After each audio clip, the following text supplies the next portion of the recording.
This podcast is brought to you by Funny Bone Broth. Funny Bone Broth sources bones locally from a farm just north of Toronto. They use organic vegetables, quality ingredients, and small batch production. It's low in fat, low in sodium, high in protein, and high in delicious flavor. In a world where it seems totally normal to listen to a podcast about the Toronto Argonauts, it's the X's and Argos podcast. Welcome to the X's and Argos podcast. I'm your host, Ben Grant, joined again today by JB. And we've got news. We finally got something to talk about. We have a change in coaches. And we didn't, I don't know, I want to speak for you. I didn't think this was going to happen. I felt very strongly early on that Chamberlain was out. And I felt that was the right move. But as the days went by, I thought that possibility became less and less likely. Yeah, there weren't really any rumors floating around about O'Shea. So that didn't look good, right? And that was what I was hoping for, was that they would almost immediately following the season relieve Chamberlain of his duties. And I know they had the executive cap issues, but that's what I thought they were going to do, and do everything they could to bring in O'Shea. But they must have felt that it just wasn't going to happen. I'm sure they tried. I'm sure they tried to get O'Shea after the Grey Cup. Well, I'd have to say that I couldn't be more encouraged by the content and tone of that press conference. Yeah, the press conference was everything they addressed, almost in chronological order, was our podcast from last week. Hello, Pinball. I'm sure you're listening, and we have a few more points to make for you. I would like to suggest that it is possible, though unlikely, he knows who both of us are, that he has been secretly following along all year, wondering what he should do at the end of the season, and took point-by-point notes from our podcast last week. I think what's probably even more possible is that Pinball is an incredibly smart football mind, and so are we. Okay, we'll take that. Either one's good. So let's talk a little bit about that press conference. I've got a few clips that we want to take a look at and maybe respond to. So why don't we talk about the change I guess the motivation for change. So we've got Bill Manning, who was running the press conference along with Pinball, and of course the new coach, Ryan Dinwiddie, who we'll talk a lot about, was there as well. But Bill Manning started it off, and then Pinball had some things to add to it. When we brought Pinball on at the end of October, I asked him to really look at every facet of the organization, and he did. And he met a lot of people. He asked a lot of questions, and a few weeks ago, he came and he said, "I think we should consider changing our head coach." This move was not intended. We wanted to move on and build around what had begun, and it became increasingly apparent that we were doing too much looking back. There were too many things too many answers we were trying to do looking back, and so in order to move forward, that the best way was to do this. I think the most interesting thing to me from that clip is Bill Manning saying a few weeks ago, Pinball came to me and said, "I think we need to make a change at head coach." So they've been thinking about this for some time. Why the delay? Why not at that point let Chamberlain go? Yeah, it's a good question. I think, because I wonder if it's that, if they didn't find someone they were happy with, was there a chance they went back to Chamberlain, or were they ultimately? Because if they were determined to find a replacement, then why not let him go 2 weeks ago? Well, it certainly was very unusual to fire and hire a coach on the same day. In the same tweet, no less. Right. It's just not done. Right. So I thought that was an interesting choice where I guess they didn't want to pen themselves in, and if they didn't find a coach that they loved, they were going to stick with him, and I think that's probably a result of the cap. Because it sounds like you're probably right, and hiring a first-time head coach probably comes a little bit cheaper than bringing in somebody that's more of a name, a known entity. But I think also in that press conference, we hear Coach Dinwiddie talk about how he's been thinking about it for a couple of weeks too. So not only did they decide we're going to move on from Corey Chamberlain, but they decided I don't know if we can say they offered Ryan Dinwiddie the job a couple of weeks ago, but it sounds like they did, or at least alluded to the fact that he was their number one candidate. Maybe, this might be reading too much into it. Maybe they didn't want Grey Cup questions to O'Shea. Maybe if they were hoping to back channel talk to O'Shea, they didn't want an opening in Toronto to be a question that was going to be raised at press conferences. Are you going to Toronto? Are you thinking about Toronto? And forcing him to give an answer. Where if you keep your coach, you don't force that question and you can continue back channel conversations. That all may be too conspiratorial or too No, I think that strategic. makes sense. I think that makes a lot of sense. I hadn't thought about it from that perspective. Because you're right. Without firing the head coach, you're not going around the league asking, have you been interviewed? Have they talked to you yet? Or are you going to think about the job in Toronto? So they may have been talking to O'Shea, but not letting go Chamberlain to that point saves him from having to address that, and saves them from having to address that question too, because their answer can be, well, we've got a head coach. There's nothing motivating those questions. And again, I was really encouraged by Pinball's belief that the franchise was not forward-thinking. And that is the core of what I want. I don't care what the win-loss record is. What I want is smart, analytic-driven, innovative, creative football. And it's funny, we weren't going to get that. And it's funny that we talked last week. We're like, we need someone from Calgary because we want the Argos to look a little bit more like Calgary, where they are perennial contenders, where they're always knocking on the door and either in the Grey Cup, winning the Grey Cup, or just missing, as opposed to the ebbs and flows of the Toronto seasons where we win a Grey Cup and then go 3 wins, 4 wins for the next 3 seasons, then win another Grey Cup off of a 9-9 record. This, it sounds like that's something that Pinball was aware of, that obviously Bill Manning was aware of, and even Ryan Dinwiddie's talking about how he wants that consistency. Yeah, he talked structure, which was good to hear. That he wants to bring the structure of the Stampeders more than their plays or philosophy in some ways, but just how they organize their offensive I think how they organize their whole franchise, their whole team. That's what I got out of it. And really largely on the offensive side of the ball. And I can't remember the last time we heard anyone from the Toronto Argonauts talk like that. It's been about 15 years. It's probably been since Pinball was the head coach. I think it's probably the last time we heard. Maybe you could argue in 2012 there was a little bit of that, but it didn't last. And so it's refreshing from an Argos standpoint to hear these words, to hear people talk about structure and discipline and culture and continuity, words that just haven't been in the Argos vocabulary for some time.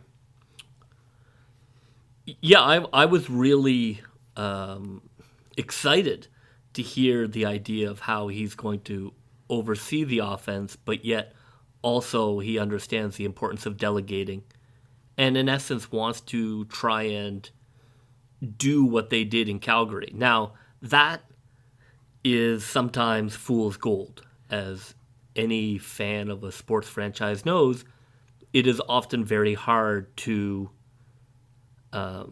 copy what another franchise does and just bring it to your team and do it. I think now. Do you think him coming out of the situation in Montreal that he was in, where it was a disaster, and seeing how bad that was, and going to Calgary, where it's sort of like the Wizard of Oz when it all turns to color. Is that more helpful, or does that not matter? Does that not factor in? Like him going from Montreal to Calgary, is that better? Or if he just comes straight from Calgary, is that the same thing? Is it worse? I think him being in Montreal, being in a situation he described as toxic, when he took over as OC, and I'm sure that there was a lot of, backbiting and arguments and people being thrown under the bus and people looking out for themselves, and all of that I think is very useful for the preparation of the pressures of being a head coach. And then to see how an organization does it correctly, I think that combination of things is really crucial. That the need to to be all on the same page, to be sort of ego free, and to have the phrase he used I loved, which was core concepts, and that is a terrific idea. That your offense, your defense, that your team. Now, we'll see what the core concepts are. Hopefully they're not generic, play tough, play fast. But if the core concepts are actually insightful, intelligent, core beliefs that you will use to pick players, to draft players, to sign free agents, because there is a particular core belief of what you want, that is great. Let's hear Coach Dinwiddie talk about that jump in culture going from Montreal to Calgary. With that, I got to obviously thank the Calgary Stampeders, obviously Dave Dickinson and John Huffenagel. I learned a lot from the last 4 years. They brought me into that organization, taught me how to do things the right way, and brought me from a dysfunctional place that I couldn't wait to get out of. So they did a lot for me, and so I appreciate them as well. One of the strangest things about the end of his coaching career in Montreal was that he didn't get fired at the end of that 2014 season. He'd been put in as a sort of replacement offensive coordinator, calling someone else's offense. And then at the end of the season, they demoted him to running backs coach, a position he'd never worked with before or never played. And suddenly he went from being like, imagine what that environment would be like. You're the offensive coordinator. Yeah, that didn't go as well as we thought. You're now going to be the running backs coach. I know you have no qualifications for that specifically, but here's your new title. And, if you look at the statistics, that season in 2014 was not a particular success offensively, that they were 8 out of 9 in total offense, and they were last in first down made. Their record was good. They finished well anyway. They as soon as he took over the reins, they certainly turned out. I think they finished 9-3, but like you're saying, that's a little bit misleading. That was more to do with the other side of the football. Yeah, and I think that failure, not to be too cliched, but the failure teaches much more than had he just been in Calgary and said, oh, this is pretty easy. You just kind of have a winning culture, and then you go on and win football games, and you go to the Grey Cup. And and I'm not sure how much we can hold. Again, it's not his offense. He didn't have the opportunity to come in day one and say, here's my offensive plan. We're not going to learn anything else. He was basically filling in off somebody else's start. And so I think it's hard to hold him to that. But I think you're right. The experience is positive. And I hope that he has a number of binders with him that he took from Calgary. I'm sure he knows that offense well. We'll talk a bit more about what we expect to see in terms of X's and O's a bit later. But one thing I wanted to talk about, Pinball made a point, and it was brought up several times during this press conference, about the fact that Coach Dinwiddie has decided that he's going to relocate to Toronto, as opposed to our last two head coaches who have lived both in the States, one in Arizona, one in North Carolina, I want to say.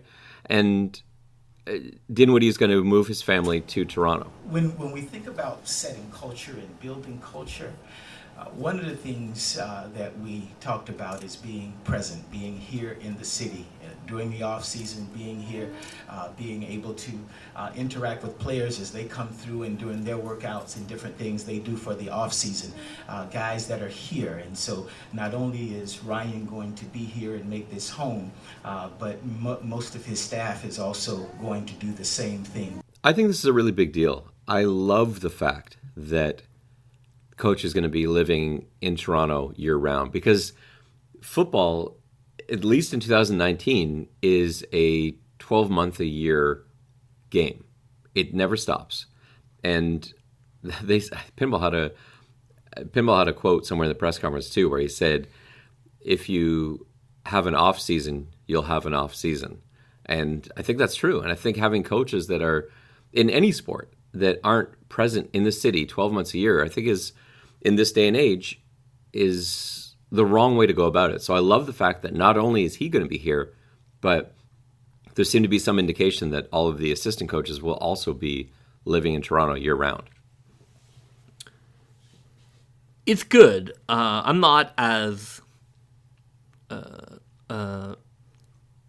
enthralled or as impressed with the staying in Toronto. I think that's fine. I think at the end of the day, he has to show the players that he can make them better. And that's so crucial for a young coach. Well, I'm not saying it's the only thing. So as long as he stays in Toronto 12 months a year, then we're fine. We don't have to worry. Like, obviously, he has to be able to coach the team. They have to win games. There's a lot more important stuff going on. But I just think in terms of showing your level of commitment, not demonstrating a sort of temporary, oh yeah, this is the thing I do for 6 months a year. He's not a carpetbagger American coach who's going to come in with his dyed hair. Agreed. I wasn't going that far, but okay, that's fine. So yeah, that's not what I want. And to have someone that is going to call this place home, who has never lived here and has decided, you know what, this job is important enough, I'm going to take my family and move to Toronto and live there year round. I think that's awesome. Yeah, and it's what's great about it is they bought a lottery ticket. And if this guy's good, then we've got a coach for the next 10 years. And if he's not, then well, it can't get worse than the right. last 2 years. Yeah, so I think that is the smart play. If you believe this guy can be the leader of your franchise, and you want a franchise to be good for a consistent amount of time, then you bring in a young coach and you give him 3 or 4 years. And if he's going to live in Toronto, I think everything is set up for him to succeed. It'll really just come down to how good he is at the job. But I think from an ownership management point of view, I couldn't agree more with how they have set the franchise forward in this direction. Let's take a listen to Coach Dinwiddie with regards to what the offensive vision is going to look like next season. On top of that, offensively, obviously that's what I got brought in here to do. We're going to be an exciting football team, right? We're going to be aggressive. We're going to be sound, though. Like I always said in my interview, you got to have a mirror. You got to know that you're being sound and you're teaching the right things. So we'll have core concepts, but we're going to be explosive, and we're going to build off that each week. And so I look forward to that as well. So all those things sound exciting. All those words sound really exciting. I don't know if I know exactly what that means. I think I've heard other coaches say those exact same words before. But just looking back at his history, I don't know if we know what his offense is. So we've basically got 4 experiences he's had to choose from. So he played at Boise State, 2001, 2003. He was a starter. I don't think we're going to see any of that style of offense. They were basically running 21 personnel with 2 backs most of the time, single tight. It was a lot of middle run, bootleg, passing to the sidelines, short outs, and hitch routes. And that was basically their offense. I don't think we're going to see anything that looks like the Boise State. I hope not. Because there was a time when we saw that when we were exposed to that double tight horrendous season. But when he got to Winnipeg, of course, his first start was in the Grey Cup when he filled in for Kevin Glenn. But he was taking over an offense that was designed for Kevin Glenn And I'm not sure we're going to see much of that either. That was 5 wide with a lot of rollouts, flood concepts, quarterback on the move. And those weren't his strengths as a passer. He's not a mobile guy. And he really hasn't worked with a lot of mobile guys in the CFL either. And so I don't know if we're going to see that kind of, I don't think we're going to see that kind of offense either, where you've got your quarterback on a full sprint, taking one side of the field. In Montreal, this is where it was sort of, maybe he can take some concepts from it. So they were also a base 5 wide, like most CFL teams, but they had almost exclusively deep concepts with a heavy screen game to support that. So they had Duron Carter, they had S.J. Green, and everyone was flying deep, which opened up the screen game. So they had huge plays out of the screen game. They connected deep on a lot of that downfield stuff with Carter, with Green. And I think there's certainly some things he will take out of that offense. Again, I don't think that's his own stuff for the most part. But as a coach, you pick things that you like out of every system you're in. And I think he'll take some of that stuff with us. Because to me, that sounds a little bit like what he's talking about, but hopefully just executed a little better than what we saw in Montreal. And then his last stop in Calgary, where I think we'll see the most influence, where he had Bo Levi-Mitchell and Nick Arbuckle, which was perhaps even more impressive. That was very RPO-based, and they had a lot of short passes to the outside, and when they weren't going short to the outside, they were passing deep middle, finding ways to move that free safety around. Their quarterbacks, both Mitchell and Arbuckle, were very good at looking that free safety off, getting him to fly one way, and then hitting a skinny post on the other side. But you remember, like, even when they played us this year, they kept killing us with that same RPO where it was trips left. You had the running back on the quarterback's right side. It's a play fake across to the running back, and the third slot back, the third receiver on the left, is coming flying across the formation. It's a fake to the running back. He can hand it off if he sees it. If no one's tailing that slot back, or if he's in a bad position, then he pulls it and just hits him in the flat. And they kept doing that again and again and again. And I think that's one of that play and the variations off of that, I expect to see a lot of that, because that was, I don't know if that's the core of Calgary's offense, but it certainly was one of these staples. And I think we'll see a lot of that. And that's misdirection out of a run game, misdirection out of the pass game, the RPOs that allow the quarterback to make some decisions. And I expect this to be a quarterback-friendly system, with Dinwiddie being a former quarterback. What do you think this is going to look like 2020? Yeah, I think that if I guess I would project my most optimistic thoughts. That's new. I would think that ideally he is going to create an offense that forces the other team to guard all of the grass. That in the CFL, there is such an opportunity to spread teams out and to force them to try and deal with motion and sweeps and curls and deep shots, and really just have them constantly trying to figure out what you're coming at them with, that you are running. It doesn't have to be a kind of Chip Kelly run 75 plays a game, but ideally, my hope is that he's not going to be dogmatic or sort of completely. I think the good thing of what you were saying is that he's not going to be somebody who believes in one system, that this is how you win football games. I think that the fact that he has had such different experiences makes me really hopeful that what he will do is simply test other teams, and whatever they're not good at, we will use. And so week by week, we're looking at a team that attacks another team's weaknesses, and not a team that has an inflexible belief in here's what we'll do. My hope is that there's going to be more flexibility, opponent specific. I expect to see that, and I think.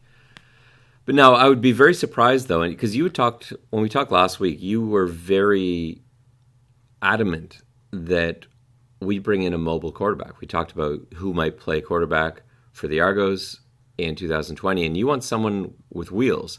I think it's very unlikely that we're going to get someone like that. Again, based on his experience and his track record, he has not coached quarterbacks that are known for their mobility. And himself, I looked up some of his stats as a quarterback, and he ran the ball almost 200 times at Boise State for an average of 0.5 yards per carry. So we're talking quarterback sneaks and rushes off of passes that broke down. So, he was not a mobile quarterback, a running quarterback. He's not coached a running quarterback. And so I wouldn't expect him suddenly to debut this system where it centers around a quarterback who's running all over the place. No, you're right. I think that it'll probably be somewhat short of that.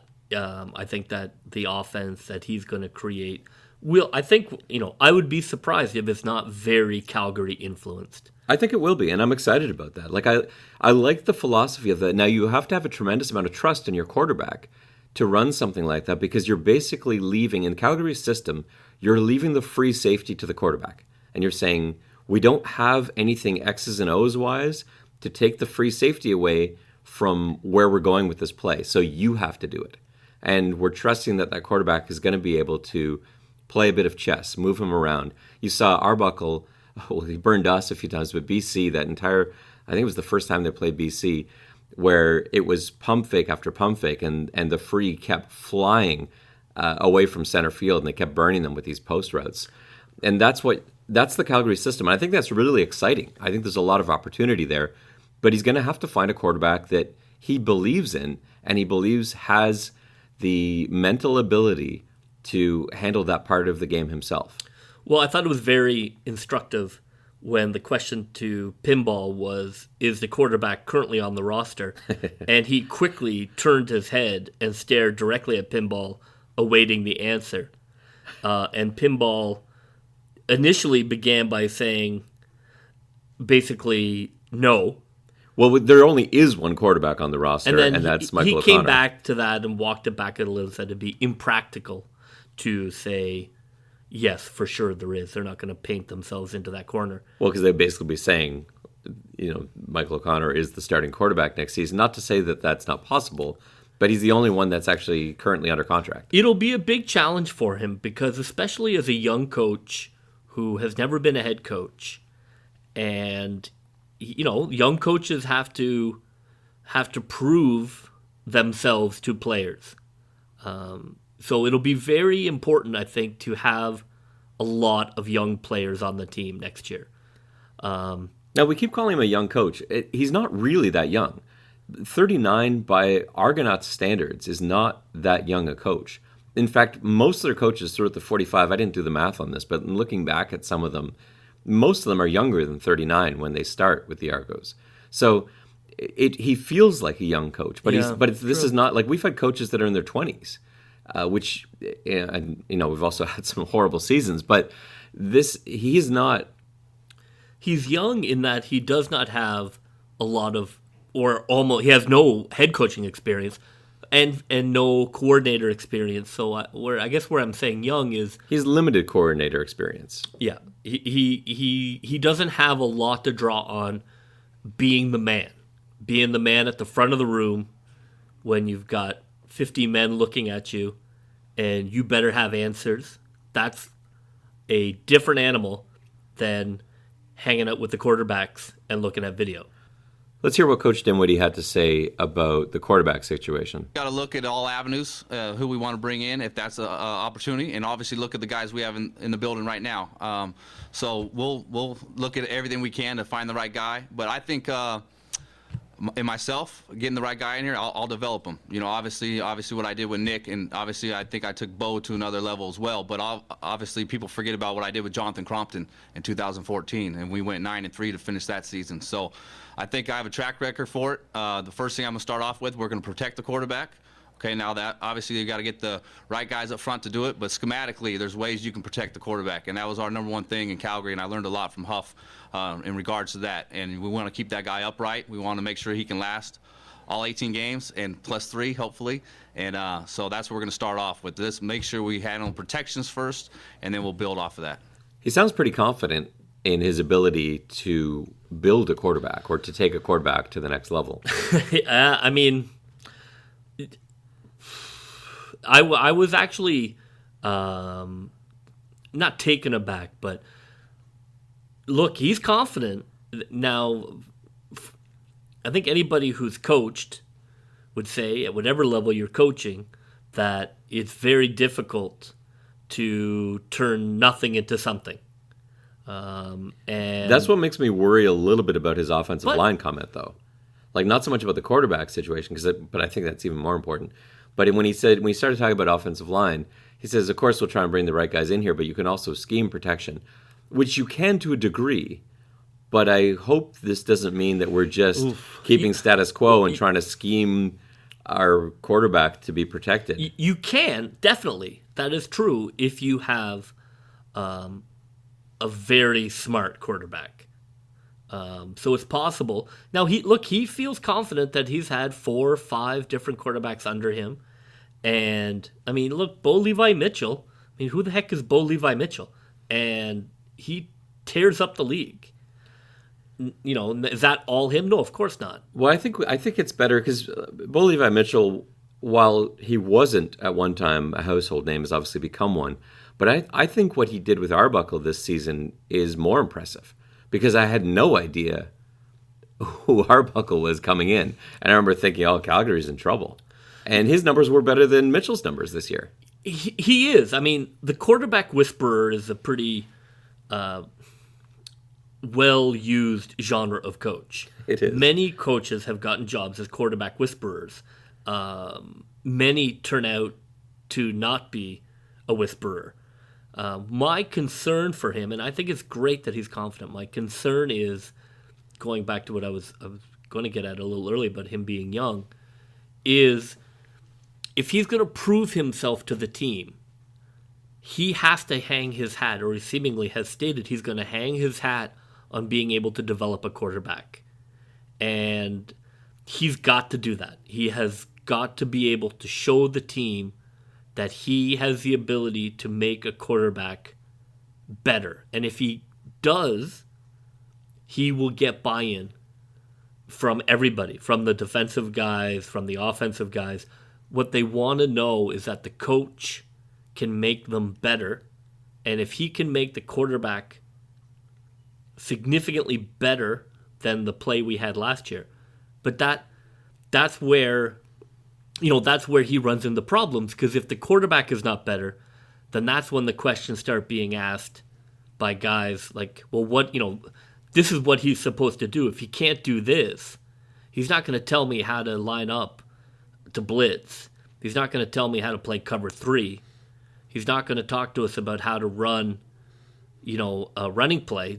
He's got to be able to prove to the team that he can take a quarterback. So I think whoever he chooses is going to determine whether he's here. Like it's such a huge decision, because if he doesn't get a guy he can turn into something, I think he's dead in the water. I get the feeling from that press conference that he is going to have a lot of say in who they bring in, and I think he should.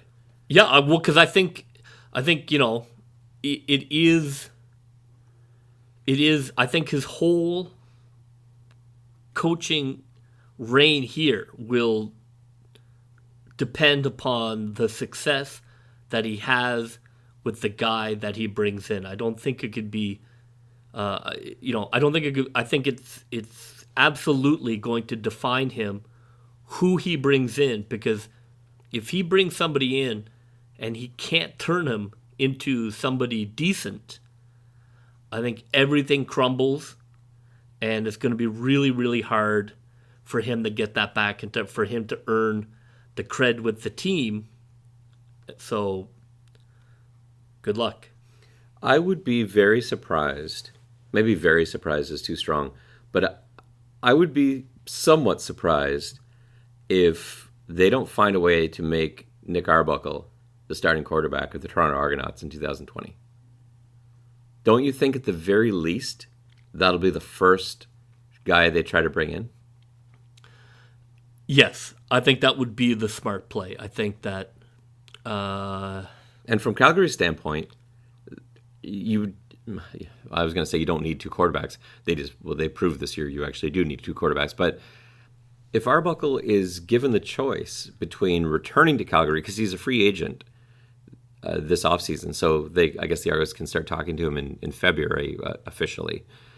If he has the choice between returning to Calgary, knowing he'll be the backup because they've got Bo Levi Mitchell under contract for the season, being his backup or being the starter with a guy that he knows well and has worked with, and we have to assume they have a good relationship in Toronto, I think that's a no-brainer. I think 100% he signs with the Argos to be their quarterback. Yeah, again, I think that will speak to what his relationship. Now, Dinwiddie seemed to feel that he had a great relationship with his players. He called himself a player's coach, and I haven't heard anything to contradict that. The players all seem to like him. Well, it's quite easy to be a player's coach when you're the quarterback coach. That's the thing. It's a big difference being, offensive coordinator a little less so, but still easier than being a head coach where you've got to make those tough calls and you've got to be the disciplinarian, unless, I guess, I don't think we can underestimate. It's a huge jump. It's a huge jump from going on game day to not having to make any decisions, really, to now having to be the ultimate decider of every decision. I don't even know if it's so much game day. I agree there's a lot there, but I think the hardest stuff comes in between games as a head coach, where you've got to address discipline. And they talked about that as being an issue as part of the culture change, discipline being something they wanted to bring in. And you don't usually think of a player's coach as being a disciplinarian. No, I'm not going to lie. I was a little concerned when he said my players are going to love me. Yes, me too. But I guess that's better than my players will hate me. Yeah, it's better than him coming in and I am the law. Because I don't think that works. I don't think that... Not in 2019, 2020. No. Everything grows from success. If he's good, the players will listen and respect him. And if he's not, they won't. So if you had to set odds right now, would Nick Arbuckle be the betting favorite to be the Argos head coach game 1 next season? Yeah, I think they go get him for sure. I don't think there's any doubt that he has a relationship with them. And I think if they bring him in, then he is the guy. Because I think you bring him in with the promise. If you're trying to lure him away from Calgary, you bring him in. Yeah, he's the starting guy. And you keep Michael O'Connor, who's under contract. But is that it? That's what we've got? Well, this is where the turnover is so crucial, because it depends, that's where it gets tricky with Macbeth in the building and how many people are on his side. And now you brought this guy in, and he's bringing his guy in. So you think it's better not to bring Macbeth back in a backup role? I actually think I wouldn't be surprised if he gets some offers to be a starting quarterback. And I really wonder what's going to happen to, because as you know, I'm very high on Dakota Prukop. I wonder what will happen to him too, because I think he's a CFL quarterback as well. But maybe that's a guy. I wonder if Michael O'Connor's job is safe, and maybe they want a backup that has a little bit more experience, not someone like Bethel Thompson, who they may lose the momentum of the room to, but somebody who they really feel quite good about. I don't know how he feels about Dakota Prukop, but if he and Pinball are sitting there listening to this podcast, the next thing they're going to do is call both those guys in. Yeah, it's so fraught. My mind always goes back to NFL examples, but when Josh McDaniels went to Denver and he got rid of Jay Cutler and he brought in Tim Tebow, and you could see the smoke from the fire from here, that's the worst case scenario, is that you come in, you get rid of the guy that was there, I got my guy, he knows what he's doing, and then it doesn't work. I think best case scenario, you clean house, you bring in Arbuckle, it works, and then you get immediately everybody's on side. First game, you go out there, you win the game, that puts out every fire. So who backs him up, though? Like who is a safe backup to have for Nick Arbuckle? Well, I don't know. You could keep somebody other than Macbeth. I think Macbeth has got to go. I think so too, and it's unfortunate in some ways because I think he did everything he could this year. I think we saw him give his best in every game. He seemed at some games like the only guy trying to win, but I think it's clear he's not the guy, and he certainly doesn't have the relationship. Now, what if they can't get Arbuckle? What if Arbuckle says, you know what, I don't want to risk it. I like what I've got here. I want to stay here. There's a good chance I'm going to be in a number of games anyway. I mean, Toronto surely is going to offer him more money than Calgary will. He's not going to stay in Calgary for less money. Toronto has a ton of cap space. Yeah, they're going to offer him. I mean, I guess it depends what Dinwiddie thinks of him. Like, maybe he thinks he's not the guy. And he feels like, look, I mean, this is the question. How could he think he's not the guy? His numbers are terrific. Is he Kyle Shanahan or is he your man in Cincinnati? Zach Taylor. We just don't know, and that's the difference, and that's the thing. I'm not ready to give up on Zach Taylor just yet. If just you're FYI. that's on the Bengals podcast, which will be later this week. Right. If he's Kyle Shanahan, everything's fine. I mean, in the end, I do think all of these sort of questions just boil down to him. And there's no hide. If he's good, it doesn't matter what they do. There is no wrong decision. And if he's not, I don't think it matters. So, I think it's fun to kind of debate the stuff. If it were me, that's what I would do. I'd bring Arbuckle in and clean house. Start with guys who are young and happy to be part of this new program. And take your best shot. And I think for me, that's the play, is to have everybody on the team back this new direction, and you don't have any split loyalties or any question marks being raised because everybody who's there is happy to be there. So the next step is going to be filling out the assistant coaches. I'm sure some will be retained. He's going to bring in some new guys. Let's hear what he had to say about the kind of coach he's looking to bring in. I want experienced staff, and I don't want a young group of guys. Like I've told many friends no in the last few weeks that have heard some things about this, which is tough to do in this business. But I want to have guys that are caring about their players. Like we said, like Michael said, teachers, okay, that are very organized. They're going to get as much out of their meeting time as possible and do the right thing. So right now we're looking at quality coaches more than friends and young. I want to have a variety of old and young, but I think we'll get the right guys in the building. I've obviously talked to some guys, and we haven't finalized it quite yet, but we're going to get it done here soon. I'm pretty encouraged by the fact that it sounds like he's going to bring in a fairly experienced staff. Yeah, I make sense. I think, especially defensively, it makes sense for him to bring in a coordinator who can essentially run that side of the team. And have him not worry about it. Yeah. So it's like, you take care of the defense, I can focus on offense and game management. And as a first-year coach, he'll get better at being the coach of everyone.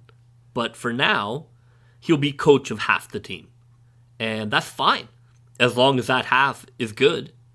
Now, he mentioned he wanted to bring in a quarterbacks coach, which I guess you need to do just in terms of you can't have three jobs. So to be the head coach, the offensive coordinator, and the quarterbacks coach, some guys do it, but it's pretty tough. So he's going to bring in a quarterbacks coach, but I guess also oversee the quarterbacks? Yeah, he seemed very much to want to adopt the Calgary structure. Right. Which is that the head coach is also officially the offensive coordinator, is not necessarily calling every play, but is basically directing the style of offense that he wants, and that he will run some meetings, but certainly doesn't run daily meetings. He's not a positional coach. And the QB coach is looking to teach. I thought that was such a great thing when Pinball talked about teach, not tell. Right. And that is such a... Well, I don't think you see it a lot, right? It's such an intelligent, progressive attitude towards football.